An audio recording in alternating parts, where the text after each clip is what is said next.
New details on the murder of Benton Harbor High School grad and Army Staff Sergeant Tyrone Hassel III. Yeah, his wife Kemia Hassel is currently serving life in prison without parole for plotting the murder with her lover 3 years ago. But now she's asking for a new trial, claiming her husband was abusive and her original attorney didn't do his job. ABC 57's Roxy Elliott is live outside the Berrien County Courthouse in St. Joe, where a hearing was just held today. Roxy.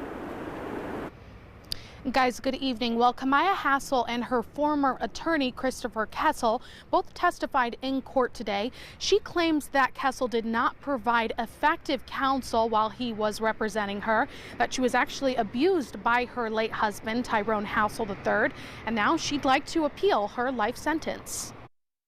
The basic two claims for the reasons that Mr. Kessel was allegedly ineffective were not moving to suppress her statement to the police and not pursuing a battered partner syndrome defense based on her allegations that she'd suffered abuse during the marriage. Kemia Hassel was found guilty of murdering her husband, Tyrone Hassel III, 2 years ago. But today she wants a new trial, saying she wasn't properly represented by her former attorney and a victim of abuse by Tyrone III, something his father, Tyrone Hassel Jr., vehemently denies. I'm more upset about the fact that she's trying to ruin my son's name by saying he was abusive, and we all heard it herself in the trial that she said he wasn't physically abusive. That's our local hero to us, and now you're trying to just tarnish his name. The video he's referencing, Kemia's interview with police back in January 2019. Even though that my husband wasn't like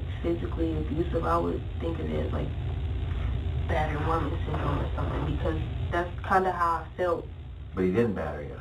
He didn't. You say he's a pretty good guy, though. He was. Kemia even sang in that video her co-conspirator, Jeremy Cuellar, actually put his hands on her before. And this comes 9 months after a judge denied Cuellar's request to withdraw his guilty plea. Tyrone Jr. hoping Kemia's will also be shot down. The judge did an awesome job in her kind words to our family, and the words that she sent them both away with was kind of soothing to me. I've already thanked the prosecutor. I think they did an awesome job, and I think they'll continue to do an awesome job.